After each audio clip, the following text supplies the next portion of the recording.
Bueno, seguimos, señores. Despierta RD. Ojalá que los aires del Palacio lo hayan arreglado ya, porque las secretarias están pasando calor. Por lo menos el de mamacita. aquí funciona. No, el de aquí nunca se ha Siempre dañado. Es está un aire perfecto. Tenemos a Rafael Sánchez Cárdenas, ex ministro de Salud Pública, que está con nosotros. Vamos a conversar de temas importantes que afectan a la población dominicana. Bienvenido, doctor. Muy buenos días, para mí un placer estar aquí en Despierta RD. Qué bueno. Tenía Como mucho que no siempre. venía usted. No Hace tenía mucho que votado, no doctor. hace mucho no me invitaban. ¿Sí? Doctor, No, es que usted no hay que haciendo- invitarlo. Usted viene solo y dice, póngame el micrófono y me senté aquí. Doctor, y sobre todo porque siempre hay temas importantes que hablar en materia de salud y precisamente haciendo un balance ya casi al cierre de año, ¿cómo usted evalúa la presencia de diferentes enfermedades en la República Dominicana?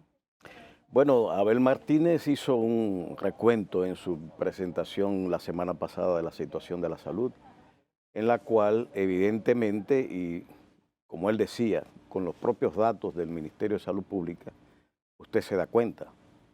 Por ejemplo, este es el momento en que la Dirección de Epidemiología no ha emitido los boletines correspondientes a 4 de ellos. ¿Cómo va a ser? El último fue el 45, que corresponde al 11 de noviembre.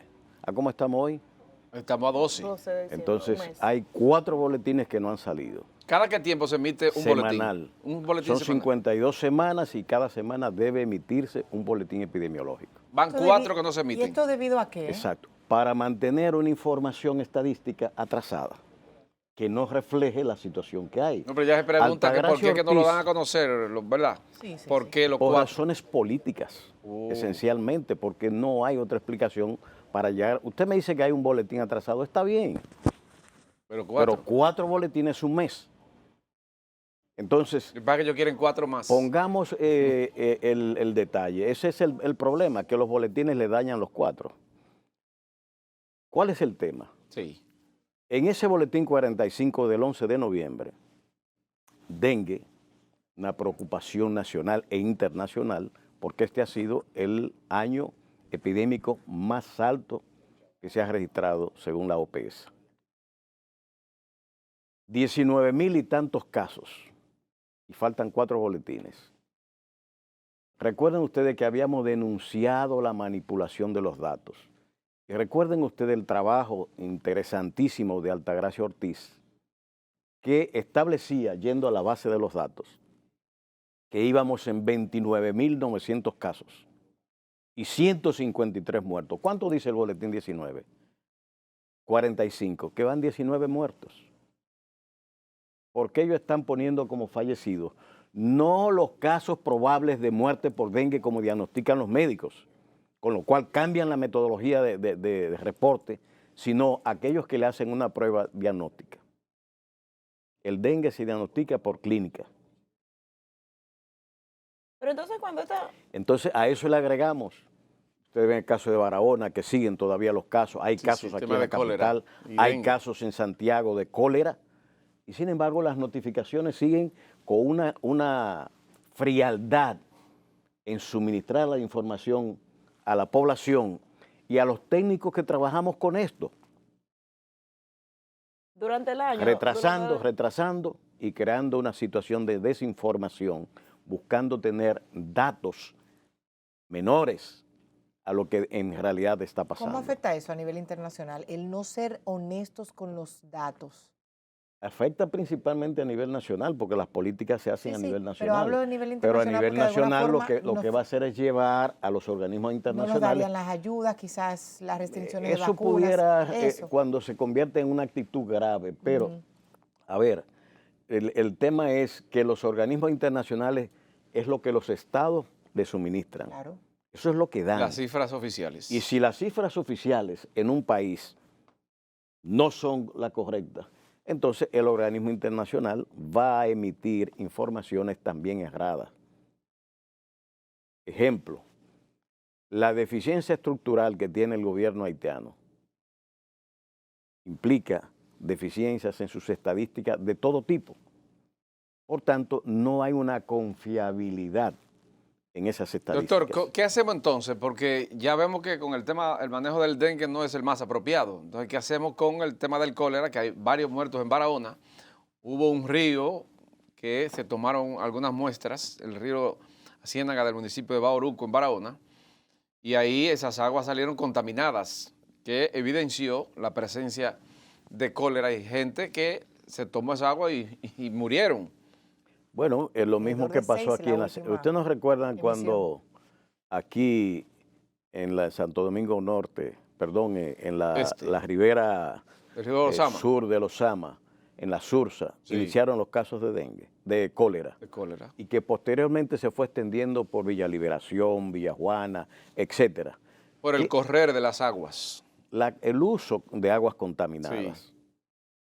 Entonces, eso mismo está pasando en Barahona, pero ya hay casos reportados aquí, en hospitales y En clínicas, Santiago. y en Santiago también, en el Homs, al menos ¿Es un por caso. la presencia de tantos nacionales haitianos? Es lo que se ha dicho. Es que no es... Que los haitianos se hacen pero si- ¿Cómo hablar de cacá. una por enfermedad ejemplo, que tiene que ver si con la es higiene? agua y alimentos la fuente principal, ¿es que los dominicanos están consumiendo el agua que producen los haitianos, que manipulan o qué?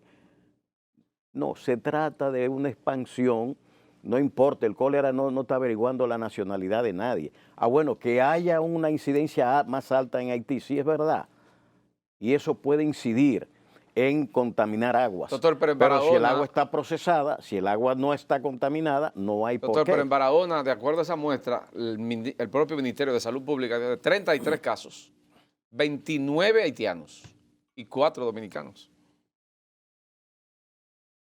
Entonces, tenemos una presencia masiva de se le han estado ellos. atribuyendo esas muertes, hay presencia de cólera, ya las autoridades de salud pública lo confirmaron, pero atribuyen las muertes a la ameba. Entonces, ¿es la ameba más peligrosa que el cólera? ¿A qué se debe? No, es que justamente la manipulación de la que hablamos. No hay una enfermedad diarreica, sea esta, de Shigella, como decían, ameba, coli, que produzca la muerte en cuestión de horas, que no sea el cólera. No las hay. Es tan peligroso el cólera, para. Absolutamente. Es que en cuestión de horas se produce una deshidratación total y induce a la hipovolemia y el paro. Por eso se producen esas muertes. ¿Cómo usted explicar por Shigella o por Salmonella las muertes de 6 personas de un día para otro? No hay enfermedad diarreica que produzca eso. El cólera. Una vez. Ese manejo comunicacional que se hizo ahí tratando de ocultar esa situación es exactamente lo mismo que hemos estado denunciando con las estadísticas. Que saquen los 4 boletines que tiene y verán cuántos casos de dengue hay. A Altagracia Ortiz le dijeron de todo. Sí, porque ya vio un informe y publicó en el periódico Y publicó hoy. la investigación, El tema de 153 dengue. muertos y en los boletines hablando de 19 muertos. Ese es el problema que tenemos. Pero los muertos que ya están, desafortunadamente ya están, y que semana tras semana, tanto de dengue como en el caso de cólera, que el centro de salud donde reciben atención cree que probablemente pudieron haber muerto por estas enfermedades, posteriormente se descartan. ¿A qué se le atribuyen las muertes? Por ejemplo, en el caso del dengue, todas las semanas aquí señalábamos los nombres de niños que habían muerto con síntomas de dengue o positivos a la enfermedad, pero Salud Pública reporta 19 muertos. Entonces, ¿de qué murieron esos otros niños? Esa es la buena pregunta. Como ellos han cambiado que si no le hacen una PCR o un NS1, no es dengue, entonces los únicos muertos son los que se le hace eso. Pero resulta que a la mayoría de los afectados no se le hacen esas pruebas. Se diagnostican como siempre se hizo, por clínica. Por eso modificaron, desde hace más de 6 años para acá, han estado modificando los datos de los boletines epidemiológicos. Y pongo de ejemplo, siempre lo pongo, el boletín 52 del año 19 en que tuvimos el último episodio de epidemia de dengue. 20.200 casos y 147 muertos. Vaya al boletín ahí, ustedes lo pueden buscar. 53 muertos reportan ellos. Desenterraron los muertos, hicieron autopsia y quisiera ver entonces que me digan cómo desaparecieron. De 147 se convirtieron en 53. No, por manipulación. Y en el boletín del año siguiente, el 52 del 20, se le olvidó que habían cambiado en el 19 los 147 muertos y ahí están como parte del 19. Doctor, ¿cuáles son las soluciones que Mamacita. plantea el candidato presidencial por el PLD, Es una pregunta Abel importante. Martínez, a estas problemáticas que ustedes están planteando como partido, sobre todo a través de ese plan de recuperación de atención a la salud al pueblo con esos 6 ejes que él expuso a la ciudadanía? Bueno, precisamente esos son el enfoque que se debe tener en salud pública. Y Abel Martínez ha tenido la valentía de plantear, número uno, el tema de la atención primaria, que al otro día el presidente dice que va a iniciar, y uno de sus sueños es iniciar la atención primaria, respondiéndole al discurso de Abel Martínez, que se ha comprometido a implantar la atención primaria que está en la ley 8701, y que con escarceo y todo tipo y de confrontación de intereses no se pudo implementar. Vamos a ver entonces qué es lo que plantea Abel Martínez, la ejecución e implementación de la estrategia de atención primaria. Y el otro componente, el fortalecimiento del primer nivel de atención, que es el nivel y la estrategia que sirven para hacer la prevención y la promoción de la salud y salir del esquema curativo en que estamos. Doctor, ¿cómo cerramos entonces el año? Ya quedan días para cerrar el año 2023. En materia de salud, ustedes han hecho ya un balance, el PLD, con relación a cómo cerramos el año con el tema de los hospitales, el tema de las atenciones médicas. Tenemos un nuevo presidente del Colegio Médico Dominicano. Bueno, cerramos Balance de ustedes. en una situación para mí de grandes falencias. En materia de salud colectiva, con todas estas enfermedades que hemos estado señalando aquí, incluso con crecimiento de difteria y tosferina, enfermedades prevenibles por vacunas, aumento del tétanos cada vez más y una manipulación también en la mortalidad materno-infantil. Eso se ha evidenciado en más de una ocasión. Es decir, en materia de salud colectiva y de las enfermedades de notificación obligatoria, tenemos un desborde total. En materia de suplido a los hospitales, las quejas son generalizadas de los propios pacientes, porque el discurso es, todo está bien, las boticas están suplidas, pero en la calle el grito de la gente está diciéndole que no es así. Cuando la gente va a los hospitales o necesita un medicamento de alto costo, no hay el medicamento.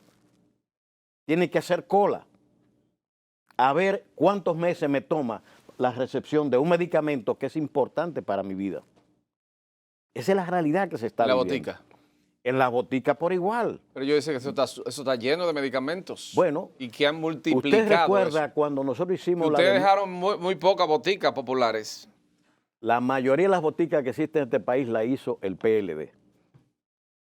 Los 56 hospitales se dejaron nuevos y reinaugurados. Vaya a ver cómo se están deteriorando, vaya a ver la falta de equipos que tienen. Sí, pero ustedes no arreglaron El Salvador, Begotier, eso no sirve. ¿Eh? Ustedes no hicieron nada ahí. Ese hospital no se intervino, es verdad. El de no San sirve. Pedro de Macorís tampoco. Pero, y el Jaime Pinto tampoco. No estaban en los hospitales intervenidos. Antonio Musa. Pero, ¿y los otros hospitales? La mayoría. El Moscoso Puello se hizo la rehabilitación, el hospital traumatológico se hizo la En rehabilitación. el Mocoso no hay quien entre. ¿Entiendes? Eso es Porque ya maloliente. el Ahí es un deterioro desastre es que hay en Mocoso total Puello. y no hay medicamentos. Ahora, dígame usted, no se hizo la rehabilitación del Salvador Gautier, No. pero está- eso justifica que no haya un tubo de pecho en un paciente que necesita intervención. No, claro que no. No fue Mario Lama y hizo una reunión ante una huelga que iba a haber, se comprometió y no se resolvió nada. No pasó lo mismo con el Moscoso Puello. Entonces, lo que están hablando es de crear ese discurso reeleccionista de que todo está bien, como se decía en una semanal. El dengue está controlado cuando el dengue estaba en sus buenas. Esos medicamentos de las boticas populares o de Promese, que la gente conoce ya como las boticas, hay personas que tienen sus dudas sobre la calidad. ¿Son de la misma calidad que los que se compran en farmacias privadas? Son genéricos y son medicamentos que pasan por un proceso de evaluación de calidad y cumplen su papel. El tema es que hay que garantizar que si usted es un hipertenso, que están en todas, donde quiera que haya una botica de hipertenso, hay diabéticos, usted tiene que tener esos medicamentos porque son de uso continuado. Doctor, Y si tiene que ir entonces a comprarse un propanolol genérico y comprar un patentado, la diferencia es abismal y la gente no la puede pagar.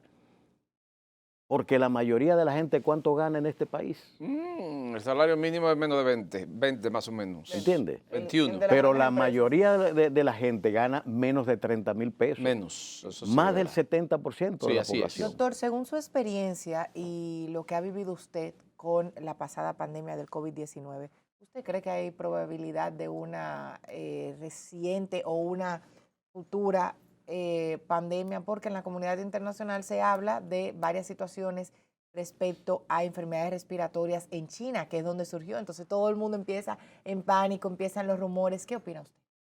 Mire, todo esto son divertimentos de comunicación. Hasta ahora no hay la evidencia. Ahora sí es claro de que los niveles de comunicación que existen en el globo terrestre ahora hacen más proclive el desarrollo de nuevas pandemias.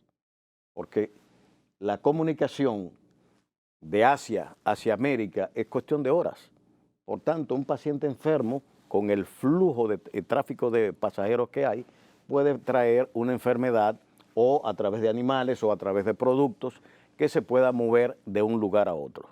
De manera que eso está ahí pendiente. Sí quiero resaltar lo siguiente. El Sistema Nacional de Salud está pasando, como lo decía Abel Martínez, por una verdadera situación de crisis. El 911 se cayó, está intensivo. Alto costo se cayó. Los programas y las quejas ciudadanas crecen por todos lados. Dígame un hospital que hayan inaugurado uno. La ciudad sanitaria que se le entregó y fueron a inaugurarla, ¿por qué no está funcionando? Entonces hay que cambiar esta situación. Y Abel Martínez lo ha planteado. Tenemos que ir al cambio estructural del sistema hacia una salud más preventiva y de promoción de la salud y de vida sana. No insistir en estar ocultando informaciones para crear un bienestar ficticio en la salud que no existe. Doctor, No gracias existe. por estar aquí con nosotros. Se nos acabó el tiempo, lamentablemente, con esta conversación tan importante con usted sobre el tema de salud. Gracias por estar aquí con nosotros. A la orden siempre. Muy bien. Señores, gracias a ustedes por estar ahí en este programa Despierta RD. Concluimos por este martes. Ni te cases, ni te embarques, ni de Telecentro te aparte. Mañana nos vemos nuevamente.